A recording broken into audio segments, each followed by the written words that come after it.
Everybody, and welcome back. My name is Emily, and this week we are making a very calorie-laden breakfast meal from MASAMUNE-KUN'S Revenge.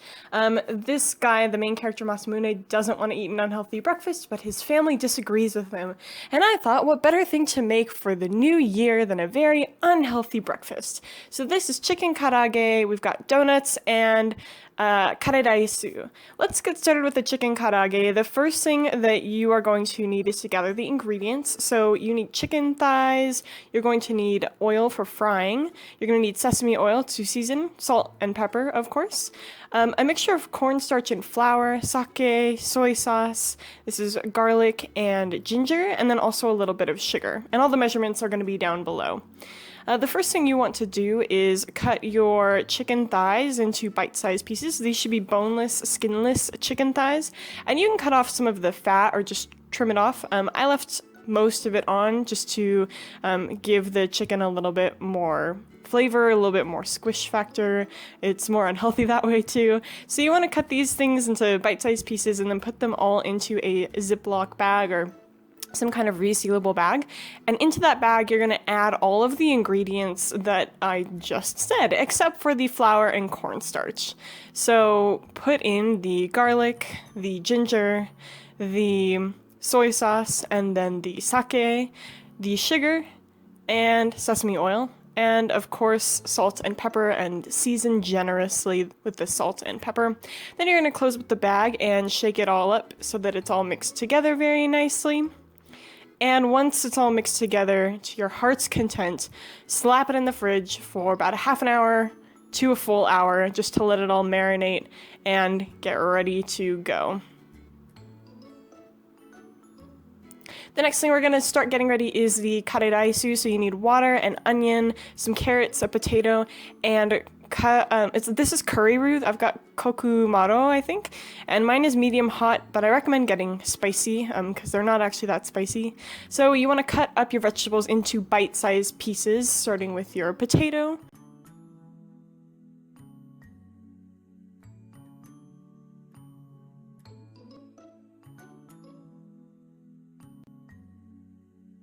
And then your carrots, and you want to make sure all your vegetables are scrubbed really nicely so they're nice and clean.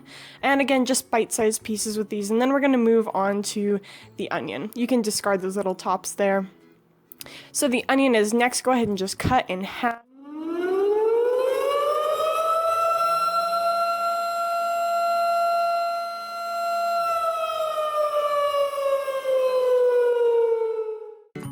So you can see that the onion is not good inside. That's okay, you can just cut around it.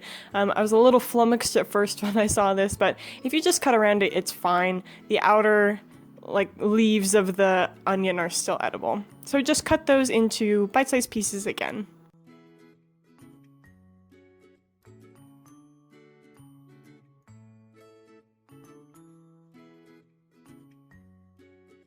Then you want to get your rice cooker ready to go with all the rice that you want. I would estimate roughly like a half cup per serving, maybe a full cup cooked.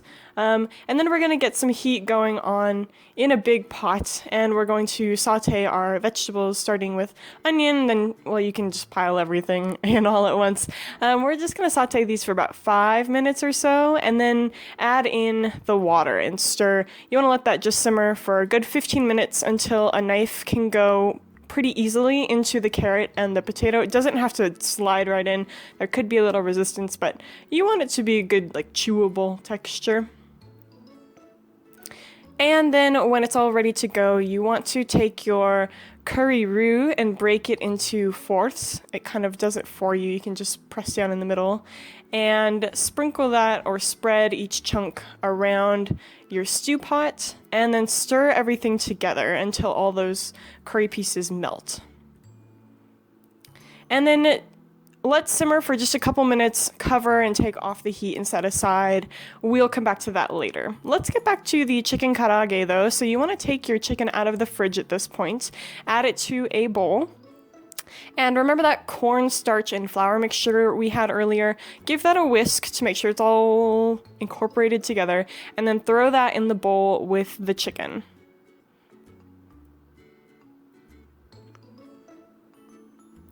And you want to toss these two things together until the chicken is pretty well coated. It doesn't have to be perfect, but you do want good coverage of the flour there. And then we're going to heat up a pan of oil to about 330 degrees Fahrenheit. And once it's hot, you can start dropping in your chicken pieces one by one. Don't do it all together or they'll clump together and it won't be what you want. So put them in one by one, and you're going to let these pieces cook about 90 seconds or so until they just are golden, like not golden brown, but like a light brown on the outside. This is like a first fry that we're doing. We're going to do a double fry, and that's just to make the outer shell really, really crispy and to make sure the chicken gets cooked all the way through. So once you've fried all of your chicken, we're going to do the second fry. You want to raise your oil to 350 to 360 degrees, and then give these another minute and a half until they come out golden brown or like a darker brown color.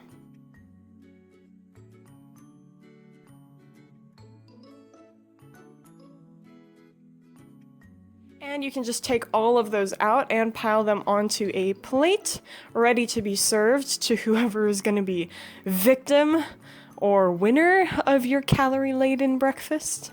And then you can plate everything up. Put the curry with the rice, you've got your chicken, and of course the donuts. I just bought mine because it was easier, but you can of course make your own donuts if you like.